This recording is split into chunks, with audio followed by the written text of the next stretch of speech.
Assalamualaikum warahmatullahi wabarakatuh. Pamirsa subscriber dongeng Sunda Mang Cecep Gora Bacep anu satiasa tuhu manco di payunan HP-na sewang-sewangan. Dina dangat ayeuna urang neraskeun hanca dongeng Neng Adah bagian ka-14. Ieu yasana Kimasram. Satu acan dipedar ieu dongengna ngaturkeun rebu nuhun laksa ketika bingahan ka pamirsa anu tos satiasa tuhu manco ngomen ngalaik oge ngabagikeun ieu dongeng-dongeng Mang Cecep Gora Bacep ka pamirsa anu sanesna. Mudah-mudahan eta kasayan pamirsa teh dibales ku Gusti Anu Maha Suci. Amin ya Allah ya robbal alamin. Sumangga supados teu nyangkolong teuing kana waktos wilujeng ngadangukeun.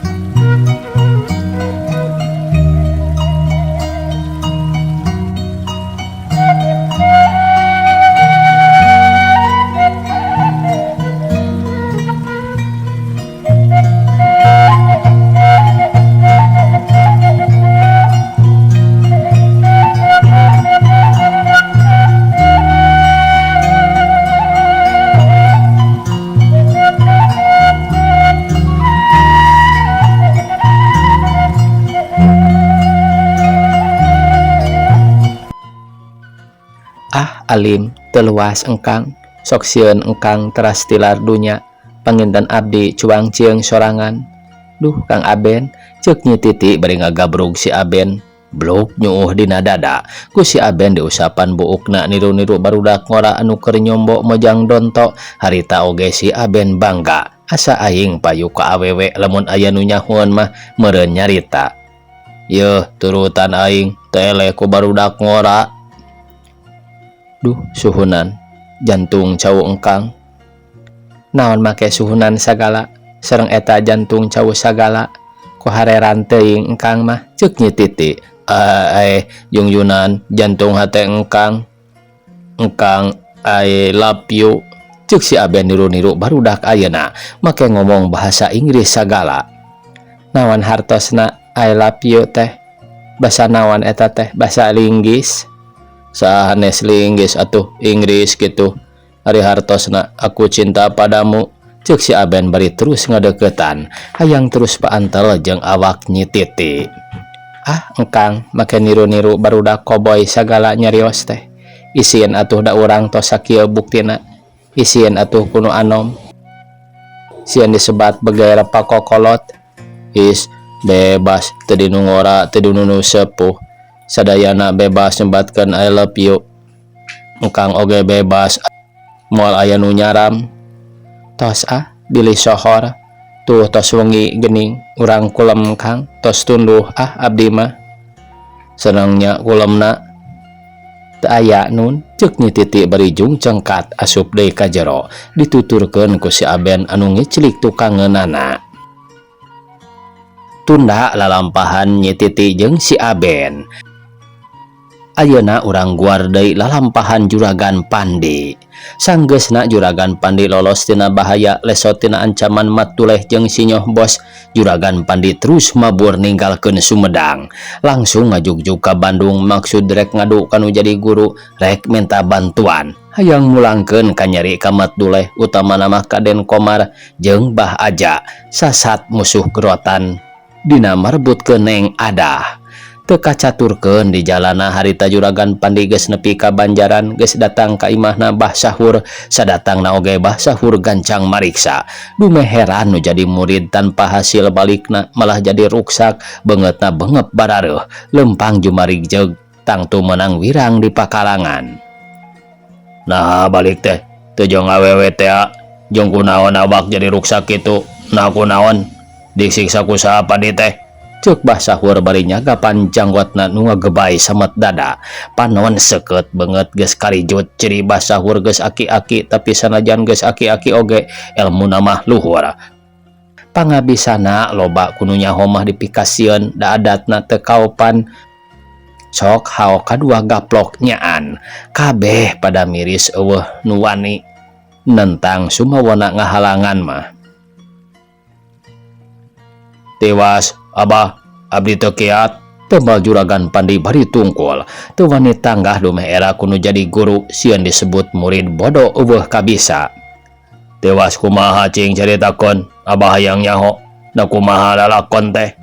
Darakdak juragan Pandi ngadongengkeun pangalamanana ti mimiti datang ka Cibuntu terus panggih jeung Bah Aja sabatur-baturna. Nya milu ngagolong tapi mat duleh nentang derah heula galungan. Akhirna dirina ditarima.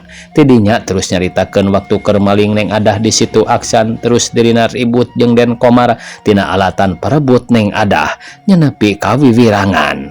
Terus nyaritakeun panggih jeung mat duleh sarua dirina kawiwirangan malah hampir-hampir nemahan pati lamun teu kaburu datang Den Bubun mah. Bah Sahur ngabandungan bari unggut-unggutan watir kanu jadi murid anu geus loba menang wiwirang. Murid wirang sarua guru oge wirang. Ngahina muridna sarua jeung ngahina ka guruna.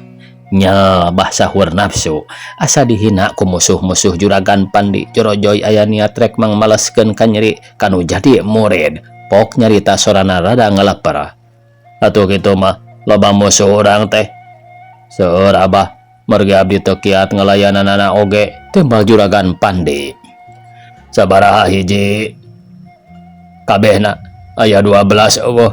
Keun ku Abah urang perenan kabehanana. Abah oge sarua teungona ningali Pandi di kitu-kitu teuing mah. Ceuk Bah Sahur matak ngabungahkeun kana hate juragan Pandi. Sadayana aya 5an jeung si Bubun. Ari anu abot mah iwal ti si Bubun sareng Bah Aja. Jago ti Gunung Puyuh. Anu tiluan mah teu patos ngabahayakeun. Da ku abdi oge maranehna tos teu tiasa kukumaha. Eta anu dua anu abot mah keun ku Abah urang diberesan. Ayeuna ari Neng Adah di mana? Dibawa ku saha? Manawi waktos abdi galungan sareng Den Komar anjeunna kabur. Duka ka mana? Da dugi ka abdi wangsul oge teu aya bejana deui. Rupina mah kapendak deui ku Bah Aja. Jan tentang tos sangkan abdi mah Neng Adah aya keneh di Sumedang. Cuk juragan Pandi siga nu yakin pisan. Keun isukan urang susul. Ayeuna mah gara ubaran tah anu tatu teh cing nyokot cai atah. Ceuk Bah Sahur marentah. Koloyong juragan Pandi ka dapur tekung sirila geus balik deui beri mawa cai sagelas. Song diasongkeun ka guruna. Ku Bah Sahur ditampanan terus disimpenan terus dijampean geus kitu dibikeun ka juragan Pandi. Cai teh dipake si beungeut. Aneh pamiarsa sakedeung oge tatu juragan Pandi jadi leungit eueuh tapak-tapakna acan. Ieu hiji ciri yen Bah Sahur jelema sakti ngan hanjak kala kapinteranana dipake agul, dipake nindas ka batur, lain dipake nulung, kalah dipake mentung, dipake kauntungan pribadi. Kacaturkeun isukna kira jam 7 Bah Sahur jeung juragan Pandi geus aya dina beus maksud rek ka Sumedang. Nyusul Bah Aja jeung Den Komar. Maranehna can nyahoan yen Bah Aja geus eueuh da ditangkep ku polisi kira waktu tengah poe beus geus datang ka Sumedang. Jut duanana tarurun sanggeus mayar ongkosna terus langsung mero ka Gunung Puyuh. Lempang ngagedig semun rusuh tina bakat ningku teu sabar. Hayang geura adu hareupan jeung Den Komar atawa Bah Aja. Tapi nyampak di imah Bah Aja nyampak eueuh sasaha malah imahna oge geus doyong rek runtuh. Ciri yen eta imah geus lila teu dicicingan. Geus heubeul diantep ku nu bogana atuh duanana ngarahuh ku kulutus gawe capek teu puguh. Geuning, eueuh sasaha gua geus kabur ka tempat sejen. Ceuk Bah Sahur gemeseun pisan. Cobi urang susul ka pancuran awi ka bumina Den Komar. Juragan Pandi panasaran. Jigana teu pondok harepan atuh terus duanana ninggalkeun imah kosong muru ka pancuran awi nyaeta ka imahna Den Komar. Di imah Den Komar oge nyampak geus eueuh sasaha menang beja yen Den Komar ka Bandung jeung Bah Aja tapi teu diterangkeun. Bareng jeung Neng Adah henteu nama. Tidinya duanana terus kukurilingan bisi eta beja teh bohong tapi nepi ka wanci asar oge nu diteangan teu panggih areuweuh di pancuran awi. Nafsu juragan Pandi teu katahan ngagedur manasan kana sakujur awakna nerejel teu bisa dikaluarkeun, nafsu kapegung teu kabudalkeun tungtungna ku kulutus sorangan. Nurus tunjung tamang kaluk teh nyiksa pisan ngaliurkeun batur dalamun sagayana aya. Urang beresan jeung nyawana bah tuman. Teu kudu dibejaan deui. Asal aya ku abah tangtu dipodaran. Ari eueuh urang rek kumaha? Cing kumaha ketak urang ayeuna? Ceuk bah sahur bari gek diuk handapeun tangkal caringin. Istirahat heula ngareureuhkeun kacape. Kumaha upami disusul ka Bandung bah? Lamun sakira-kirana pasti aya. Ayeuna oge urang terus ka Bandung. Tapi kumaha lamun eueuh? Apan urang capek gawe teu puguh. Duit beak dipake ongkos. Pamaksudan tetep teu hasil. Samodel ayeuna apan rugi gede. Hanas ti imah segut ari pek jelemana anu dipaksud areueuh. Rugi pandi sifat kurung gusuh teh. Capek bari eueuh hasilna. Dina soal ieu mah urang kudu ngirit tur hati-hati. Sakali jadi kudu hasil. Ulah nepi ka kudu kukurilingan meakeun tanaga. Ngaluarkeun gede biaya. Ari atos kumaha tuh bah? Nah bade diantosan di dieu. Ceuk Juragan Pandi bari gek ngilu diuk parendeng jeung nu jadi guru. Alusna di dagoan. Sabab ceuk hitungan abah si Aja jeung si Komar geus baralik deui ka dieu. Ngan pasti telat teuing. Naon anu ngajadikeun kahalanganna mah? Mangga abdi ngiringan bae kumaha abah. Juragan Pandi kapaksanya tujuan. Dua nana ngalalentuk di sisi jalan ngadaguan jelema nu keur di teanganana. Bah sahur yakin yen Den Komar atawa Bah Aja poe harita baris mulang sangkaanana bener-bener teu nyalahan. Sabab harita Den Komar rek balik pisan ka pancuran awi ti pasar lolos ti ancaman Den Bubon. Manehna terus kukurilingan neangan guru nu baris bisa nulungan kana kasusahna ngan hanjakal acan manggih keneh. Sabab aya oge nu sakti teu daekeun da jalan anu ditempuh ku Den Komar lain kahadean tapi kana kajahatan. Kabeh pada nyaho jadi eueuh nu daek nulungan kana kasusahna. Ari berang tara daek cicing di imah dume hariwang bisi aya nu nyusul. Sieun ari rek ditagih dosa mah matak unggal poe indit-inditan. Balik ari geus reup-reupan ameh eueuh nu nganyahoankeun. Harita oge Den Komar atas neangan pigurueun tapi teu hasil. Balik geus magrib mobilna maju lalaunan lampu geus dihurungkeun. Da puguh harita geus rada poek. Kira wanci harieum beungeut. Barang nepi ka pengkolan Den Komar ngaranjug lampu mobil nu nyorot nyaangan kadua jelema anu keur ting jaranteng di sisi jalan. Sidik eta teh Juragan Pandi nganu hiji deuna Den Komar teu apal. Da panggih oge kakara harita teg bae hatena curiga nyangka Juragan Pandi rek malespati tur mawa batur sagala. Awakna ngaleper kasieun mimiti minuhan hatena rek dilawan puguh teu wani tur aya duaan. Geus pasti moal piuntungan, moal bisa ngunggulan. Den Komar gancang ngoperkeun persenelengna kana 3 gas digedean. Mobil maju tarik. Sakicep geus ngaliwatan Juragan Pandi jeung Bah Sahur. Juragan Pandi ngareret kana rupa mobil nu ngaliwat apal keneh. Yakin eta teh mobil Den Komar. Atuh Juragan Pandi ngagorowok nitah eureun. Eureun heula. Juragan Pandi luncat ke tengah tapi tibatan eureun mah mobil kalah beki tarik. Samenit geus leungit. Geus teu katingali deui ku nu megatan. Kasebelan sia kalah karek nabrak. Awas Komar, rasakeun ieu aing rek mayar hutang. Rek mayar hutang ka Wirang jeung ka Nyeri. Ayeuna rek dipulangkeun. Awas ya ulah sambat ka aya. Saha nu dina mobil teh Pandi? Ceuk Bah Sahur bari nyamperkeun muridna. Si Komar bah teu daek eureun tah si lebokeun tetelo teh. Nah atuh lain ngabejaan. Keur jauh keneh. Meureun bisa ka stop. Ari geus eueuh ngabejaan. Bah Sahur nyalahkeun ka Juragan Pandi. Nu mawi nembe terang dieu, da upami terang rada anggang mah tang tos ku abdi oge dipalengpeng. Ceuk Juragan Pandi semunu gemeseun ka Den Komar. Ayo urang susul, piraku nepi ka teu kapanggih. Ceuk Bah Sahur bari terus katonggoh balik deui ka pancuran awi dituturkeun ku Juragan Pandi. Sadatangna ka imah Den Komar Sadatangna ka imah Den Komar terus ngasupkeun mobilna kana garasi di tukang sup ka kamarna ucul-ucul pakaian terus kacai beres dicai gancang disalin rek indit deui rek nyumput ameh moal kapanggih ku Juragan Pandi. Tapi kakara oge rek kaluar Den Komar kaburu digeroan ku Juragan Karta.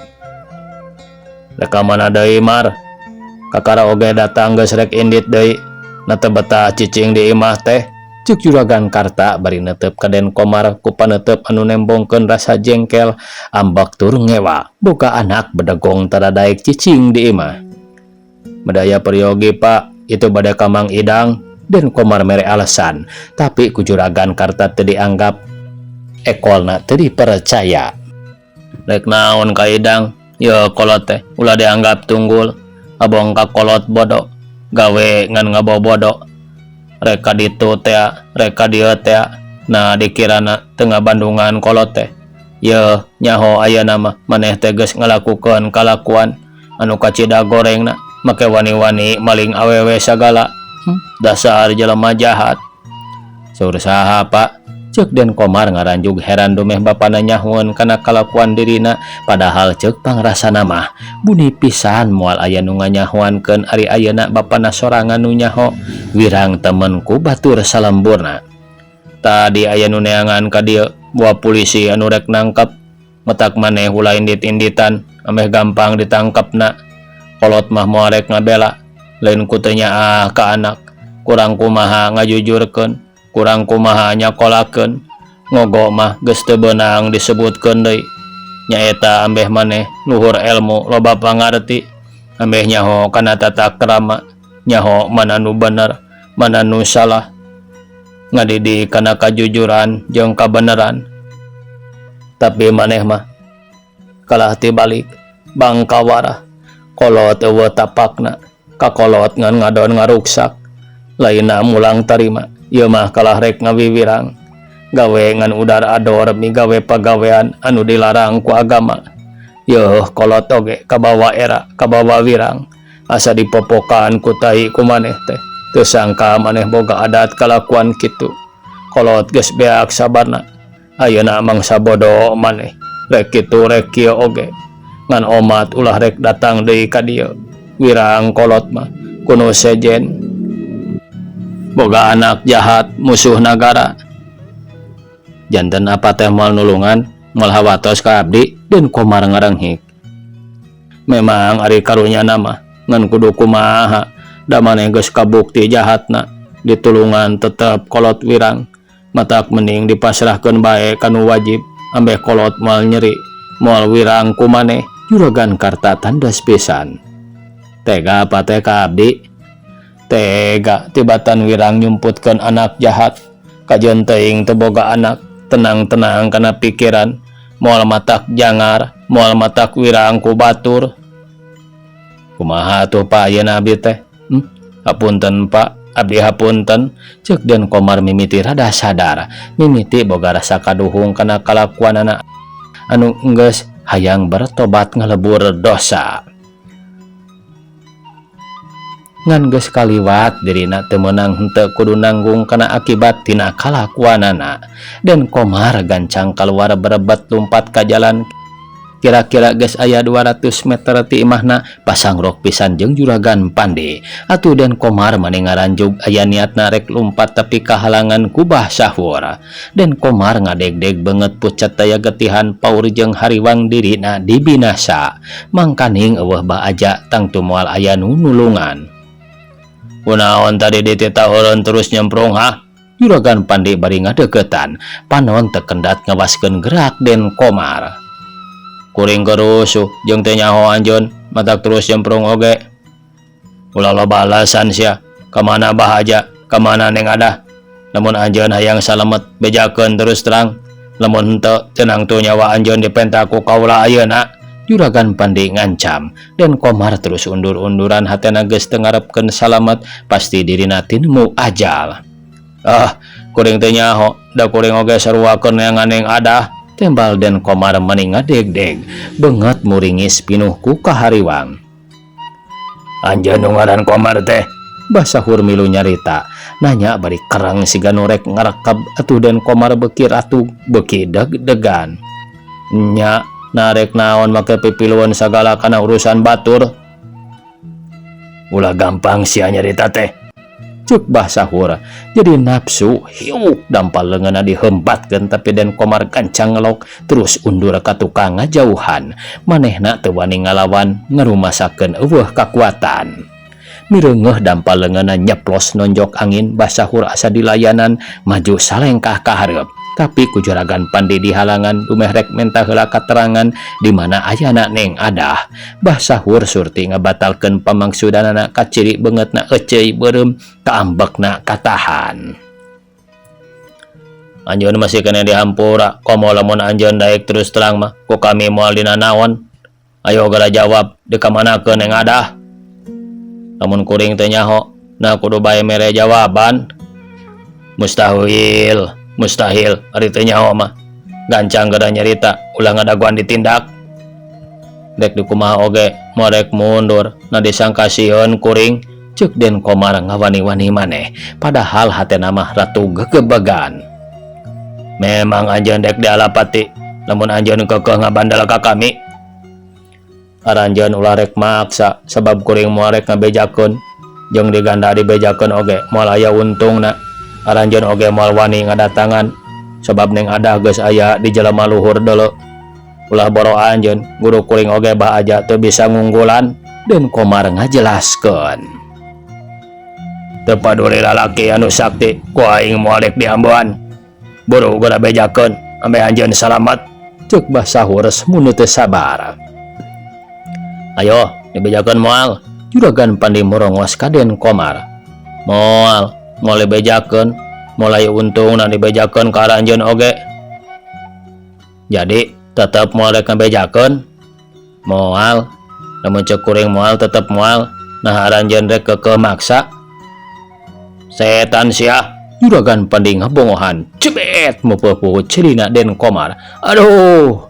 Den Komar ngajerit lang lieur titinggalian asa karoneng ku Basahur teu diantep terus dipepeh palebah angeunna atuh Den Komar teu bisa ngalawan terus disiksa kuduaan nepi ka akhirna Den Komar kalap bubak babuk nenggeulan sakeunana tapi dasar Basahur anu geus loba pangalaman sakilat teungeun Den Komar dirawel cebet dihanca carehamna soloyong Den Komar kakenca dipapag ku Juragan Pandi soloyong deui ka katuhu kitu jeung kitu saterusna. Den Komar direken bal timpah ti kenca timpah ti katuhu dialung boyongkeun kuduaan. Ayo sia gada terus terang di mana Neng Adah ayeuna. Juragan Pandi terus nanyakeun Neng Adah henteu acan sugema lamun acan meunang katerangan ti Den Komar mah. Rek dibejakeun tapi kudu make syarat tembal Den Komar maksakeun nyarita. Naon syaratna? Ayo buru-buru jawab. Ulah nyoba-nyoba rek nipu bisi sekalian dipodaran. Syaratna anjeun eureun heula nyiksa kuring sabab kuring moal tenang nyaritana. Atuh Juragan Pandi jeung Basahurnya tujuan ting jaranteng bari ngawaskeun Den Komar. Ari Den Komar diuk heula tenang pisan siga nu teu sieun mencetan awakna api-api ngarasa nyeri jung nangtung deui ret ka Juragan Pandi ret ka Basahur. Nafsu mah ngagedor hayang ngalawan ngandalah dikumahakeun da puguh dirina teu boga kakuatan. Ulah boro kudu ngalawan ka Basahur dalah ngalawan Juragan Pandi oge geus teu kuat. Hampir jadi binasa lamun teu dibantu kubah aja mah. Ayo geura bejakeun geus kesel. Yo ngadagoanana ge. Basahur nyentak teu sabar. Sabar kuring rek ngareureukkeun heula kacape. Nah rek ka mana aranjeun teh? Rek perlu nyusul Neng Adah mata buru-buru geura bejakeun. Tapi awas lamun rek nipu anjeun ulah rek ngarepkeun bisa nenjo deui langit. Juragan Pandi terus-terusan ngancam hatena rada cangcaya kana kajujuran Den Komar. Kumaha lamun jauh narek disusul ayeuna ceuk Den Komar hayang yakin. Geus pasti disusul ayeuna na kunaon bat nanya sagala. Teu naon tembal Den Komar ngaharuk ngluk tungkul tapi panon mah rarateret ngencang ngatuhu siga nu keur neangan awahan rek kabur nyalametkeun dirina. Ayo kana ngaulang dek nipu sia teh. Bah sahur jadi ambak deui karawak ngajawang Den Komar. Hiu plak Den Komar ditampiling sababaraha kali. Sabar atuh lain kieu sanajan nepi ka kuring pae oge kuring moal rek ngabejakeun pe eta mah pilih hiji di antara dua ceuk Den Komar pinter pisan ekolna teh. Ayo atuh geura bejakeun. Bah sahur bari ngalesotkeun deui Den Komar. Buru Komar ulang ngadaguan beberesan. Juragan Pandi geus gregeteun pisan. Deket sanyana mah neng ada teh tuh di bekuloneun huma anu di luhur ceuk Den Komar bari nunjuk kana pasir hareupeunana. Atuh Juragan Pandi jeung Bah Sahur ngaraliuk. Den Komar gancang ngagunakeun kasempetan samemeh musuhna maralik deui Den Komar ikat tumpat maksudna rek kabor. Atuh Juragan Pandi jeung Bah Sahur asa katipu awak ngadeg-deg nafsu beuki ngagedur teu loba leleda terus ngeberik Den Komar. Nu dibarik lumpatna beuki tarik maneh teh sirikna notog-notogkeun maneh tina ku hayang salamet ulah katewak.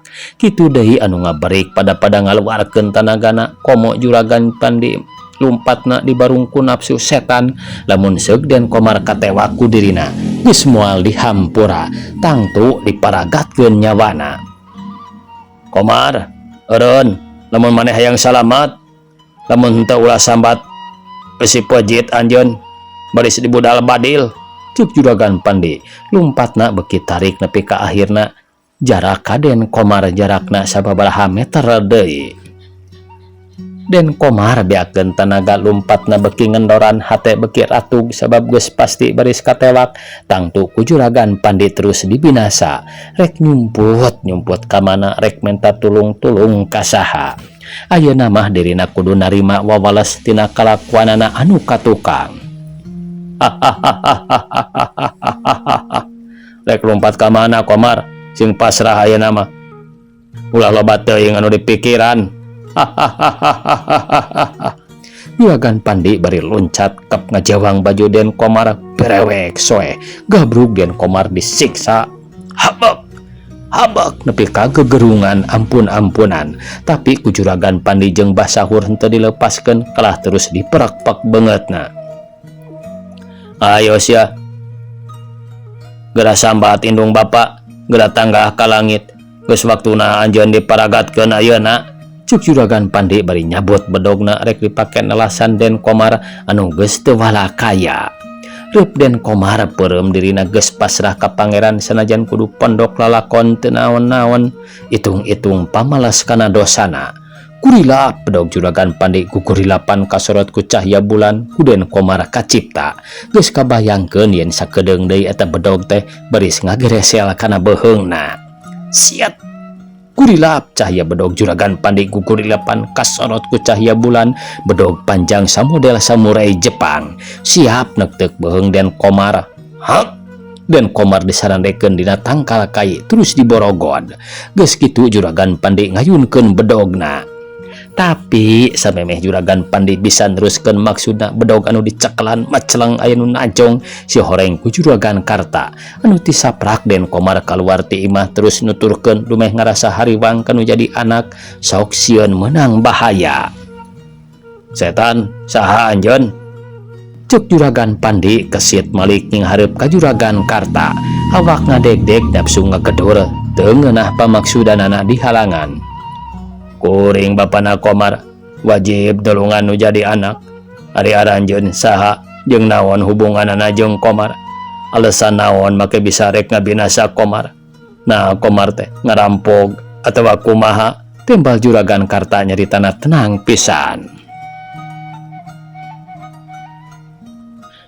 Bah Sahur terus ngadeketan nyidik-nyidik ka Juragan Karta barang geus sidik pisan gebeg ngagebeg asa-asa wawuh asa-asa urut sobat dalit keurang ora tina ku panasaran pok Bah Sahur nanya leuleuy henteu kasar kawas muridna. Saha anjeun teh lain Karta teh ya?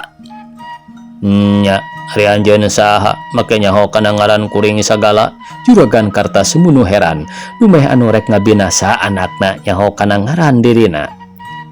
Nah apa deui sobat apa ieu teh Sahur teh? Ingat keneh henteu waktu urang babarengan ku guru kaki Deden Mulyana. Ingat pira aku nepi ka poho deui mah. Sahur cek Juragan Karta bari gabrug ngagabrug. Dua nana silih gabrug sono geus mangpuluh-puluh tahun teu papanggih, ayeuna diparangkeun tepung deui. Ningali kitu Juragan Pandi ngan bati olohok saeutik-eutik nafsuna ngurangan, teu nyangka bapana Komar teh sobat guruna. Kitu deui Den Komar ngarasa bungah katulungan ku bapa tur musuhna teh sobat bapana. Ayeuna mah moal hariwang. Sabab pasti urusanan jeung Juragan Pandi baris bisa diakurkeun moal aya kaributan deui. Nah naon ieu teh bet jadi kieu, naon makerek ngabinasa Komar sagala, cing pek geura jelaskeun ambeh urang bisa damai ulah terus ngajadikeun kaributan. Berakna ku basahur didongengkeun Juragan Karta ngan bati gogodeg. Untung kaburu datang, jadi bisa nulungan Den Komar anakna, tur bisa panggih jeung sobat dalit waktu keur ngora. Lamun henteu meureun anakna perlaya kitu deui jeung basahur oge moal bisa panggih, gancang Den Komar dilaanan borogodna. Terus munjungan ka basahur silih hampura dosa, kabeh pada ngarasa bunga. Waktosna kabujang sae pamiarsa, sakitu anu tiasa kapihatur. Wassalamualaikum warahmatullahi wabarakatuh.